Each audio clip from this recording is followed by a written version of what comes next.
कौन भैया?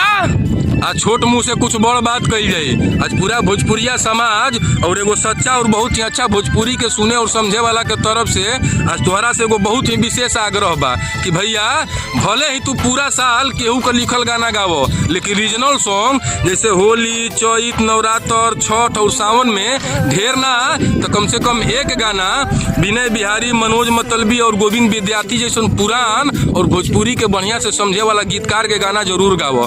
काहे कि ओहन जाना के लिखल गाना जब तोहरा आवाज में आ जाला न तो गाना के सुन के पूरा भोजपुरिया समाज खुशी से झूम जाला। काहे कि ओहन जाना के लिखल गाना में भोजपुरी माटी के खुशबू आवेला। ओहन जाना के शब्द से सजावल गीत और संगीत में भोजपुरी भावना और मन के मोहे वाला भाव झलकेला, जवन की आजकल के गीतकार लोग में बहुत कम देखे के मिलेला।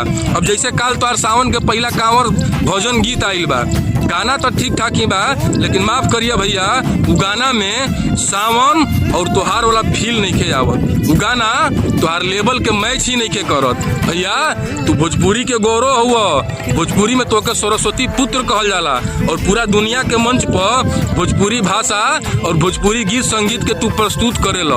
ऐसे पूरा भोजपुरिया समाज के तोहरा से सबसे ज्यादा उम्मीद और भरोसा रहेला। बाकी भैया हमार बोलल कोनो शब्द से तोहार भावना के अगर ठेस पहुंचल हुई तो हम क्षमा प्रार्थी बानी। बाकी ये सच्चाई बा। जय हो पवन भैया, जय हो भोजपुरिया समाज।